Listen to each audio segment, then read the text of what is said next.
얘기했습니다. 어제 우리 집사람이 여보 이번에도 오병이어인가요? 물어보더라고요. 그래서 아니라고 자신있게 얘기를 했는데요. 자, 그래도 서두니까 오병이어 얘기 조금만 해보겠습니다. 보통 보리떡 5개와 물고기 2마리로 5,000명을 먹이고 12광줄이나 남았다는 이 기록을 대하면서 보통 우리는 어떻게 생각하냐면 예수 그리스도는 우리의 필요를 채워주시는 능력의 예수님으로 이해를 합니다. 물론 예수님이 우리의 필요를 채워주시는 것은 분명합니다. 이스라엘 백성들이 출애굽을 하고 광야 40년의 생활할 때 여러분 농사를 지었어요? 뭐가 있어요? 아무것도 없죠. 근데 예수님 다 어떻게 하셨어요? 먹이시고 입히시고 채우시고 모든 것들을 공급해 주셨습니다. 그러므로 예수님 우리의 필요를 채워주신다는 것에 대해서 사실이지만 그러나 거기에는 한 가지 전제가 있어요. 왜 그들을 40년 동안 먹이고 입혔겠어요? 예수님이 원하는, 예수님이 의도했던 그 모든 것으로 그들을 인도하기 위해서 그들에게 필요한 것들을 공급했죠. 그러니까 목적은 먹을 걸 주는 게 목적은 아니었어요. 마찬가지로 우리에게 필요한 것들을 채워주지만 언제나 우선적인 것으로는 영적인 문제에 한한다는 사실을 여러분 아셔야 돼요. 기독교 신앙에 있어서 이 영적인 문제와 육적인 문제를 제대로 구별하지 못하기 때문에 거기에 수많은 문제들이 나오기 시작하는 겁니다. 오늘날도 마찬가지죠. 기독교는 영적인 양식을 위해서 존재하는 거예요. 기독교가 육적인 양식을 위해서 존재한다면 사실 기독교는 없어도 돼요. 여러분 교회 안 다녀도 먹을 것 얼마든지 여러분 스스로 뭐 할 수 있어요? 다 여러분 얻을 수 있잖아요. 그러니까 교회가 육적인 필요를 위해 존재하는 것은 절대 아닙니다. 그러나 우리가 신앙생활 가운데 깊이 들어가 보면 시작은 뭘로 시작을 해요? 분명히 영적인 것이 필요하다는 걸 알고 시작을 했음에도 불구하고 오래 믿었는데도 불구하고 신앙이 점점 뭘로 흘러갈 때가 많아요? 예수님 앞에 뭘 구해요? 자꾸 육적인 것들을, 즉 육적인 양식 쪽으로 자연스럽게 물들어갈 때가 너무나 많다는 거죠. 그래서 신앙에 어려움이 거기에 있지 않나 생각합니다. 오병이의 사건이 있고 난 후에 사람들이 예수님을 뭘로 삼으려고 그랬어요? 왕으로 삼으려고 그랬습니다. 그래서 예수님 뭐 하셔요? 제자들에게 배를 태워서 강 건너 편으로 보내시고 예수님은 산으로 올라가셨습니다. 사람들 보니까 예수님도 없고 제자들도 없어요. 그러니까 뭐라고 생각해요? 예수님 주무시러 갔나 보다. 우리도 집에 가서 자고 내일 오자. 집에 가서 자고 내일 아침에 왔어요. 왔더니 제자도 없고요, 예수님도 없고요, 심지어 뭣도 없어요? 배조차도 없었습니다. 그래서 예수님이 제자들과 배를 타시고 강 건너편으로 가신 게 분명하다. 우리도 뭐 하자고요? 가자. 예수님의 뒤를 열심히 쫓아왔습니다. 그 예수님을 만나자마자 하는 말이 라삐여 언제 여기 오셨습니까? 왜 우리에게 말도 안 하고 이리로 가셨습니까? 하고 물어봤어요. 예수님 뭐라 그래요? 너희가 나를 찾는 것은 표적을 본 까닭이 아니요 떡을 먹고 배부른 까닭이니라 라고 꾸짖으십니다. 그러니까 이 사람들은 예수님을 뭘로 알고 온 거예요? 육적인 것을 채워주는 분으로 알고 왔는데 예수님은 그게 아니라 영적인 것을 채워주러 왔죠. 그래 둘이 부딪히면 뭐 하겠어요? 다툼밖에 없다는 거죠. 그러니까 요한복음 6장 이후에 나오는 사건이 이 긴 싸움의 얘기들이 거기에 기록되어 있어요. 예수님이 그들에게 최종적으로 하신 말씀이 뭐냐면 작년에 설교했던 것 같은데요. 내가 생명의 떡이다. 내가 너희를 살리기 위하여 피와 살을 주려고 하늘로부터 온 생명의 양식이다. 예수님이 이렇게 말씀을 합니다. 그러니까 사람들이 뭐라 그래요?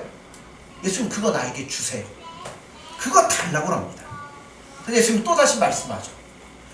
너희는 아직 모르는구나. 아버지께서 내게 주시지 않으면 그것은 불가능하다라고 말씀합니다.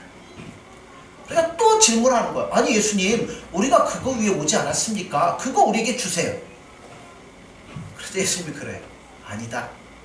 너희들은 영원한 진리를 온 게 아니라 뭐 하려고요? 그렇죠. 떡 때문에 왔지 생명과 진리 때문에 온 것이 아니다.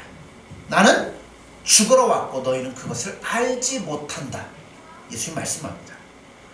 그러자 이 따라왔던 자들이 자기들의 생각과 예수님 말씀이 전혀 다르자 뭐하기 시작했어요?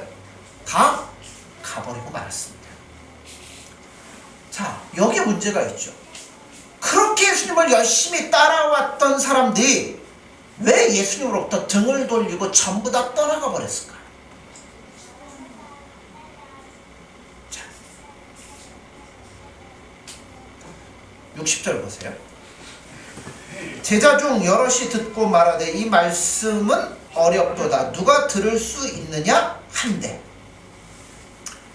제자들이 지금 뭐하고 있냐면 서로 간에 막 수근수근 거리고 있어요.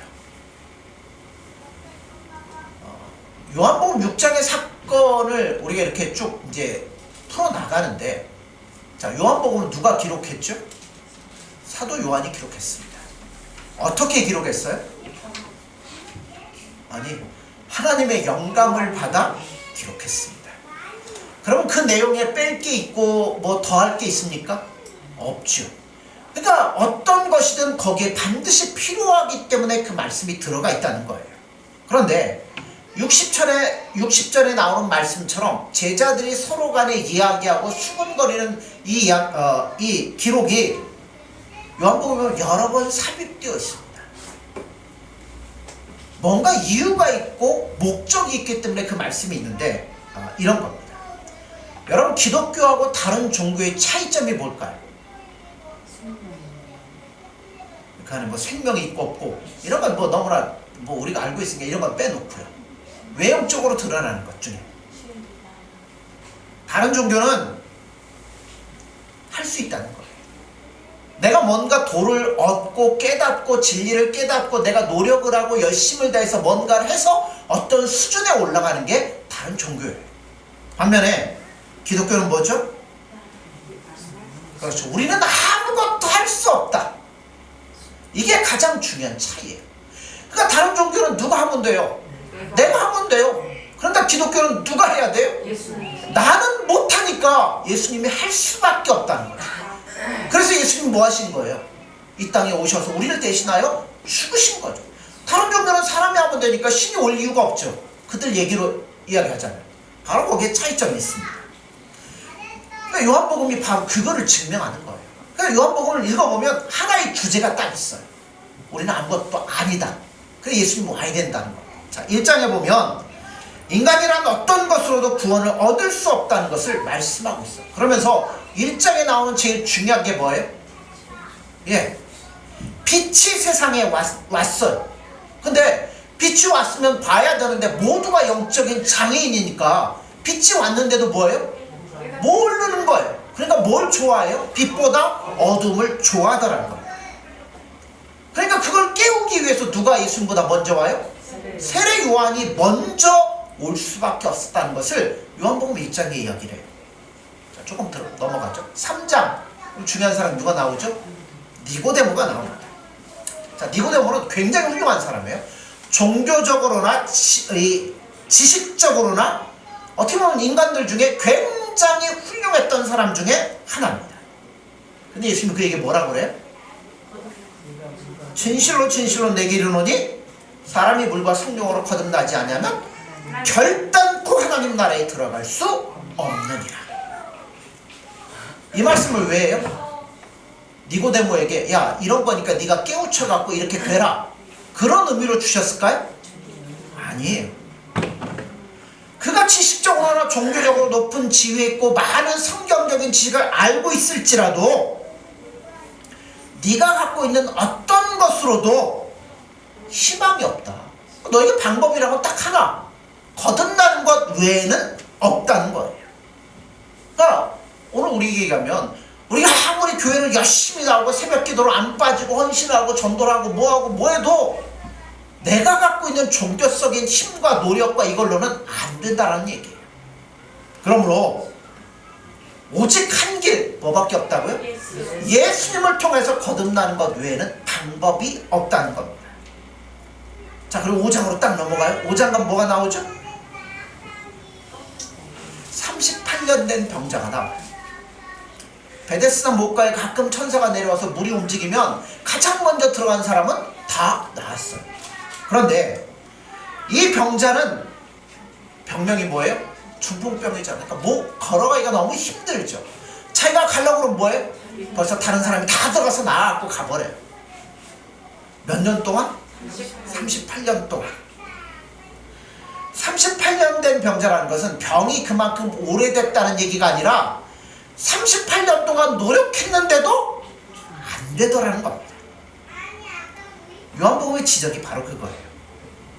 인간에게 하나님의 말씀을 주고 기독교의 도를 가르쳐 준다고 해도 우리는 스스로 그걸 깨닫거나 성취하거나 알아가지고 예수님 앞에 나올 수 있는 사람이 아무도 없더라는 거죠. 그래서 예수님이 이 땅에 오셔가지고 공생의 사역을 하면서 수도 없이 싸워야 됐던 그 부분 중에 하나가 이거라는 거예요. 오직 예수님밖에 없는데 사람들은 예수님을 인정하는 게 아니라 자기들 스스로가 뭔가를 하면 될 수 있다라고 생각을 하는 거예요. 예수님이 하시는 말씀이 이거죠. 너에게는 희망이 없다. 내가 대신 죽어주지 않고는 구원을 받을 수 없다. 그때 사람들이 뭐라 그래요? 안 된다는 거죠. 그래서 예수님하고 매일 뭐 했어요? 싸웠죠. 결국 예수님은 어떻게 되시죠? 십자가에 달려 돌아가신 거예요. 외형적으로 보면 그들에게 진 것 같지만 사실은 우리를 구원하는 방법이 그거 하나밖에 없으니까 예수님이 그 방법을 취하셔서 우리를 구원하신 겁니다. 여러분, 기독교가 뭔지 아셔야 돼요. 기독교는 뭔가를 배우고 해서 깨우치는 게 아니에요. 교회 나온 것은 여러분 생활에 필요한 떡을 먹을 수 있기 때문에 교회 나오는 게 아니에요. 오직 우리에게는 예수님밖에 없고 그분 외에는 방법이 없기 때문에 그분을 더 알아가고 그분을 더 닮아가고 그분과 즐거이 길을 동행하기 위해서 우리가 이 자리에 나오는 겁니다. 그러니까 오병이어의 사건도 그거예요. 오병이어의 기적을 나타내신 것은 예수님 앞에 오면 떡을 먹을 수 있다는 이야기가 아니라 이 떡을 나누어 줄 자는 오직 예수님 외에는 아무도 없다는 것을 가르쳐주기 위해서 이 사건이 등장을 하고 있는 거예요. 그러니까 떡 먹는 재미로 오라는 게 아니라 누구 보러 오라는 거예요? 예수님 사랑하고 예수님 의지하고 예수님 바라보기 위해서 오라는 겁니다. 그래서 우리가 하나님 앞에 나와 예배하는 것은 뭐를 위해서요? 생명의 떡인 예수님을 알기 위해서 우리가 오는 거예요. 즉 생명의 떡 때문에, 절대 육신의 떡 때문이 아닙니다. 그런데 우리가 혼동하는 이유 중에 하나가 뭐냐면, 자, 뭐 때문에 모이셨다고요? 생명의 떡 때문에 모였는데 어떤 교회는 뭣도 줘요? 육신의 떡도 풍성히 주고 가면 모든 병도 낫는다고 합니다. 여러분 어떻게 하시겠어요? 네? 거기 가면 불치병도 다 낫는다는데 그럼 그리로 가셔야죠. 그런데 여러분 조심하셔야 돼요. 뭘 조심하냐면 바로 여기서 우리가 예수 그리스도를 어떤 왕으로 삼으려고 하는지를 분명히 아셔야 된다는 거예요. 그게 성경이 오늘 우리에게 밝히 보여주고 싶어하는 겁니다. 자, 예수님을 육신의 왕으로 삼으려 할 때 예수님은 어떻게 했어요? 도망가셨습니다. 그 이유는 뭐냐면 내가 너희를 가르치려 하고 너에게 깨우치려고 하고 주려고 하는 것은 영에 관한 싸움이요 생명에 관한 싸움, 즉 영혼에 관한 싸움이라는 거예요. 나는 그걸 주려 왔지 다른 걸 주러 온 게 아니라는 거예요. 그래서 예수님을 믿는다는 것은 이 짧은 인생에 있어서 짓밟히고 찢기는 한이 있어도 오직 예수님이 나의 생명의 주이시기 때문에 나는 그분을 사랑하며 그분으로 인하여 영원한 것들을 준비하며 살겠다는 고백이 예수님을 믿는 거예요. 그럼에도 불구하고 우리 자세는 이게 뒤집혀 있을 때가 많습니다. 그러니까 뭐 나는 영적인 것, 예수님에 관한 게 더 중요하기 때문에 비록 세상에서는 좀 찢겨도 좀 짓밟혀도 좀 모자라도 난 예수님으로 인해 기뻐하며 즐거워하겠습니다. 이게 원래 만든 건데 이제 이게 거꾸로 됐잖아요. 예수님으로 인해서 기뻐하고 즐거워하는데 예수님 때문에 힘들고 어려우면 나는 그걸 포기하겠습니다. 이렇게까지 흘러가고 있다는 겁니다. 어떤 교회 나가면 경제적인 보장을 해주는 것도 있습니다. 그러니까 뭐 돈을 준다는 얘기가 아니라, 자, 우리가 11조 왜 내십니까? 제가 지난번에 헌금에 대한 얘기 했었죠. 헌금은 돈이 아니라 나는 이걸로 인해 사는 게 아니라 예수님의 은혜로 말미암아 나는 삽니다. 그 신앙의 고백이 바로 헌금이라고 했어요. 자, 말라기 보면 11조 내면 하나님 어떻게 하신다고 그래요? 채우신다고 그랬죠. 사실 그렇게 될 때가 많이 있습니다. 우리가 하나님을 사랑하고 하나님 앞에 우리가 나아갈 때 하나님 우리 필요한 것들을 채워주십니다. 그러나 그것을 얻으려고 하는 것과, 그렇죠? 예수님을 사랑하는 것과는 다르잖아요. 오병이어로 출발했습니다. 그걸 먹고 사람들이 배부르니까 전부 다 뭐 하려고 따라와요? 예수님을 왕으로 삼아가지고 영원토록 줄이지 않으려고 예수님을 따라왔습니다. 그러나 떡만을 보고 찾아왔던 사람들은 다 뭐했어요? 다 돌아가 버리고 말았습니다. 이제 남은 사람은 누구예요? 예수님하고 제자들밖에 안 남았어요. 떠나간 사람들과 제자들과의 차이가 뭘까요? 예. 다 떠나간 다음에 예수님 제자들에게 물어봐요. 자, 67절, 68절 보세요. 예수께서 12 제자에게 이르시되 너희도 가려느냐? 시몬 베드로가 대답하되 주여 영생의 말씀이 주께 있사오니 우리가 누구에게로 가오리까? 자, 제자들은 뭘 보고 있는 거예요? 그렇죠. 예수님을 보고 영생, 영원한 것들을 보고 있습니다. 바로 여기 차이가 있는 거예요. 밀물같이 몰려왔다가 썰물같이 도망간 자들은 전부 다 뭐 때문에 온 거예요? 그렇죠. 육적인 거예요. 떡 먹고 예수 믿어서 뭔가 잘 되고 그걸 바라보고 왔다는 겁니다. 그러나 남은 자들은 그것이 아니라 생명의 말씀이 있기 때문에 남아 있었던 거예요. 결코 기적 때문에 남아있는 게 아니라는 거죠. 여러분들은 어떻습니까? 여러분들은 뭘 바라보고 계십니까? 시작은 우리도 이렇게 시작할 수 있어요. 처음부터 막 어떤 사람 믿음이 좋아서 시작하는 거 아니죠. 처음에 육적인 문제 때문에 예수님 앞에 나올 수도 있어요. 그런데 여러분 지금 어떻게 예수님을 바라보고 있느냐는 겁니다. 예수님을 믿으면서도, 자, 제가 한번 질문을 던져볼게요. 예수를 믿으면서도 무척 어렵고 가난한 자가 있어요. 반면에 어떤 사람은 하는 일마다 잘 됩니다. 어떤 게 축복일까요? 쉽지가 않죠.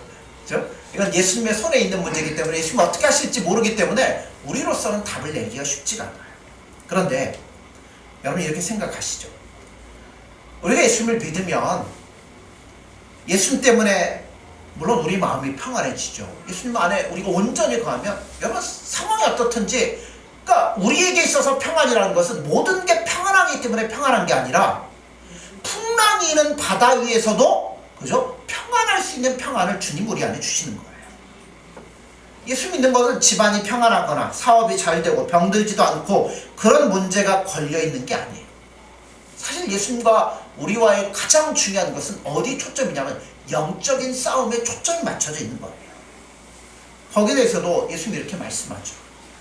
선지자가 고향에서 대접받은 적이 있느냐?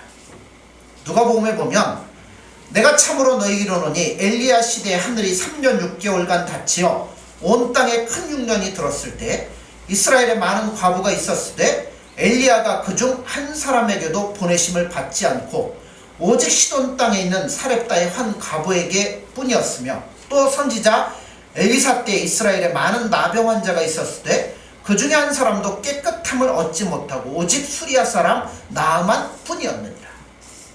자, 엘리야 시대 때 이스라엘에 3년 6개월 동안 가뭄이 들었습니다.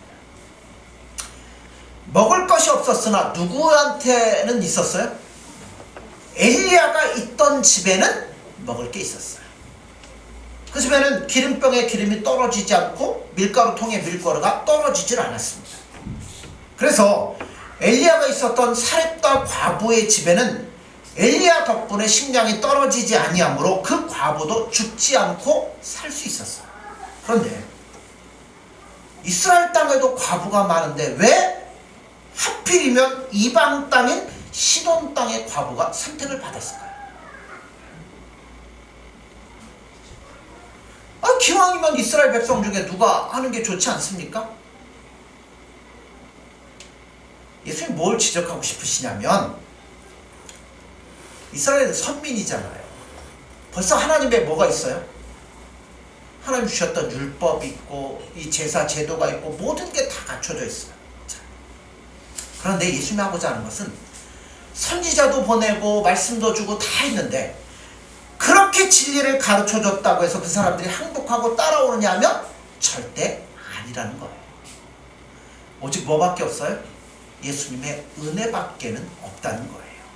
자, 엘리사 때로 가보죠. 엘리사 때 엘리사에게는 문둥병을 고칠 수 있는 능력이 있었어요. 근데 엘리사가 이스라엘 백성들 가운데 문둥병자 고쳤다는 기록이 있습니까? 없어요. 오히려 이스라엘의 최대 적군인 아람 사람 군대 장관 누구요? 나아만을 고쳤습니다. 그를 살려주는 게 낫나요? 죽게 내버려두는 게 낫나요? 죽게 내버려두는 게 이스라엘 편에서 보면 애국이고 유익입니다. 그런데 왜 그를 살렸을까요?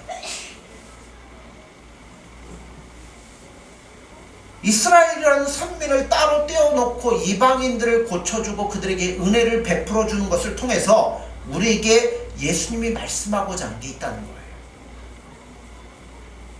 그건 뭐냐면 은혜가 제일 필요한 것, 우리가 살아가면서 은혜가 제일 필요하지만 가장 필요한 게 있다면 언제 가장 필요해요? 구원의 문제에 있어서 은혜가 제일 필요하죠. 인간 스스로의 갈망이나 노력으로 깨우치는 자가 전혀 없다는 것을 말씀하기 위해서 엘리사 얘기도 하고 여러분 엘리야의 이야기도 하는 거예요.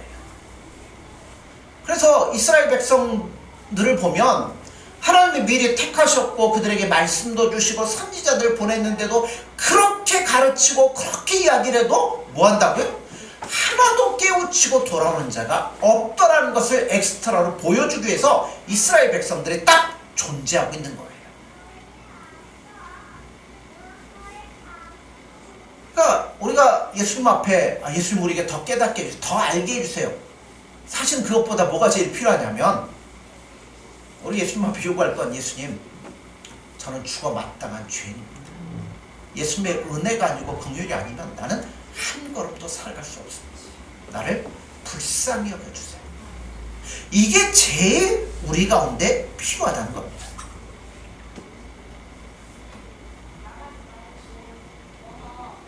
그래서 어떻게 되냐면 누가복음에 보면 이런 말씀이 있어요. 회당에 있는 자들이 이것을 듣고 다 크게 화가 나서 일어나 동네 밖으로 쫓아내어 그 동네가 건설된 산 낭떠러지까지 끌고 가서 밀쳐 떨어뜨리고자 돼 예수께서 그들 가운데서 지나서 가시니라. 너희들이 가르친다고 되는 게 아니다. 너희들이 이스라엘 선민이라고 되는 게 아니다. 하나님의 은혜가 아니면 안 된다라는 걸 말씀하자 사람들이 뭐라고 그랬어요? 예수님이 낭떠러를 끌고 와서 떨어뜨려 죽이려고 그랬어요. 이 같은 반대와 미움을 무릅쓰고서라도 우리에게 나타내주고 싶어 하시는 것이 무엇인지를 우리는 분명히 아셔야 된다는 거예요. 여러분 예수님이 아니면 안 된다는 거예요. 스데반 왜 죽었죠? 사도행전 7장에 보면 2절부터 스데반 설교가 쭉 나와요. 거기에 보면 스데반이 가로되 여러 부형들이여 들으소서. 우리 조상 아브라함이 하란에 있기 전 메소포타미아에 있을 때 영광의 하나님이 그에게 보여 가라사대 내 고향과 친척을 떠나 내가 내게 보일 땅으로 가라 하면서 쭉 이스라엘 역사를 이야기합니다. 그러나 역사 이야기가 어디까지 오냐면 스데반 설교의 핵심이 이거예요. 우리 조상 중에 한 번이라도 하나님의 도를 즐거워한 적이 있으며 그것을 지키라고 보낸 하나님의 종에 대해서 마음을 열고 영접한 적이 있느냐? 하나님께서 하나님의 선지자를 보내면 다 뭐 했어요? 다 죽였어요. 죽이다 선지자뿐 아니라 이제 누구까지 죽였다고요? 하나님의 아들인 예수 그리스도까지 너희가 죽이지 않았느냐? 그 설교를 스테반이 하는 거예요. 뭘 증명하려고 하냐면 선지자나 예수님을 안 죽이는 게 옳다라는 걸 이야기하자는 게 아니에요. 우리가 도대체 누구냐는 거죠. 우리는 이렇게 악할 수밖에 없는 죄인들이기 때문에 뭐 우리에게 도를 가르쳐주고 우리가 노력을 기울이고 뭔가를 하면 될 수 있다는 생각은 아예 뭐하라고요? 접고 끝내라는 겁니다. 그런 망상을 다 버리고 주여 나는 죄인이로소이다. 바로 그 고백밖에는 우리에게 할 것이 없다라고 스테반이 지적을 하는 거예요. 자, 이렇게 지적을 하자 무리가 뭐 했어요? 모여가지고 이를 갈면서 스테반을 돌로 쳐 죽이게 됩니다. 스테반의 말을 듣고 회개한 게 아니라 돌로 스테반을 쳐 죽이는데, 자, 스테반의 말을 들은 청중들은 스테반의 말이 틀렸다고 얘기를 하는 거예요. 네 말이 틀렸다. 정반대 입장을 취하는데 스테반은 자, 돌을 들어서 그를 막 쳐 죽일 때 스테반은 하늘 우러러 봤더니 뭐예요? 예수님이 하늘의 문을 여시고 보좌 우편에 서 계신 것을 그가 봤다는 겁니다. 스테반을 죽이는 사람들은 자기들이 하나님의 편이라고 생각하고 뭐 하는 거예요? 스테반의 이를 갈고 죽이고 있는데, 반면에 자기들이 이 하나님의 저주라고 얘기하는 스테반은 지금 누구를 보고 있어요? 예수님을 보고 있다는 겁니다. 그럼 도대체 누구와 하나님의 편일까요? 말로 할 필요가 없죠. 여러분, 목소리 크고 세력이 크다고 그게 진리가 아니에요. 요한복음 6장의 지적이 바로 이런 거죠. 이런 지적, 이런 은혜, 이런 예수님의 사랑이 있었기 때문에 오늘 우리가 이렇게 예수님 앞에 나와서 감사함으로 예배를 드릴 수 있는 거예요. 자, 6장 65절 보세요. 또 이르시되 그러므로 전에 너희에게 말하기를 내 아버지께서 오게 하여 주지 아니하시면 누구든지 내게 올 수 없다 하였노라 하시니라. 우리가 왜 이 자리에 나와 있는지 아십니까? 그거는 하나님이 우리를 딱 지목을 하신 거예요. 우리는 저희 집사람 백승미, 뭐 아니면 우리 김관식 전사 다 지명을 한 거예요. 그리고 예수님에게 뭐라고 그랬어요? 네가 이 사람들을 위해 피를 흘려다오. 그렇게 한 자들이기 때문에 우리가 뭐 한 거예요? 지금 이 자리에 나와서 하나님 앞에 예수님께 예배를 드리고 있는 거예요. 예수님 우리를 붙잡았기 때문에, 은혜를 주셨기 때문에 이 자리에 앉아 있을 수 있게 된 겁니다. 여러분, 이것보다 놀라운 축복이 어디 있겠어요? 이것보다 놀라운 특권이 어디 있겠습니까? 잠시 살아가는 인생, 뭐 성경도 이제는 의술이 하도 발달되니까 그죠? 80이 뭐 이제 막 100세까지 막 살아가는 시대인데, 강건하면 80이라고 그랬잖아요. 근데 여러분 보면 다 이미 그것도 뭐예요? 지나가는 일이잖아요. 앞으로 남은 인생도 어떤 속에 지나가든 다 흘러 지나가게 될 것입니다. 그래서 우리도 언젠가 주님 앞에 가는 날이 올 텐데, 우리 인생은 지나가지만 우리는 뭐가 준비되어 있냐면, 우리가 그렇게 살아가는 예수님이 계시는 영원한 나라가 우리 앞에 준비되어 있다는 겁니다. 그래서 우리가 인생 가운데서 그 영원한 나라를 준비하며 그 나라에서 누릴 복을 생각한다면, 이 짧은 인생 속에서 우리는 너무나도 큰 대접을 받고 살고 있다는 것을 여러분 분명히 아셔야 된다는 겁니다. 복음이 뭡니까? 하나님께서 아무런 이유 없이 나를 붙잡으셔서 예수님의 은혜로 말미암아, 그 보혈의 피로 말미암아 이 자리에 앉게 해주셨다는 겁니다. 그러니까 거기에 감격이 있고 감사가 있고 은혜가 있는 거죠. 그렇다면 여러분, 우리에게 빼앗길 게 뭐가 있겠어요? 안타까울 게 무엇이 있으며 부러울 게 무엇이 있겠습니까? 아직껏 세상에 좀 찢기고 밟히면 어떻습니까? 우리에게는 무엇과도 바꿀 수 없는 예수님이 계시고 그 영원한 나라와 천국이 우리 안에 있다는 겁니다. 그러니까 그게 우리에게 있어서는 가장 큰 자랑이고 여러분 특권이라는 겁니다. 여기 영생의 말씀이 있는데 우리가 어떻게 떠나겠습니까? 여러분 오직 예수님만이 영원한 생명이시고 우리에게 모든 것들을 주실 수 있는 분입니다. 그러므로 사랑하는 성도 여러분들, 그 예수님을 더욱더 뜨겁게 사랑하고 그 예수님 안에서 예수님과 즐거이 우리 남은 생애를 기쁨으로 동행할 수 있는 저와 여러분들이 되어지기를 간절히 소원합니다. 기도하겠습니다.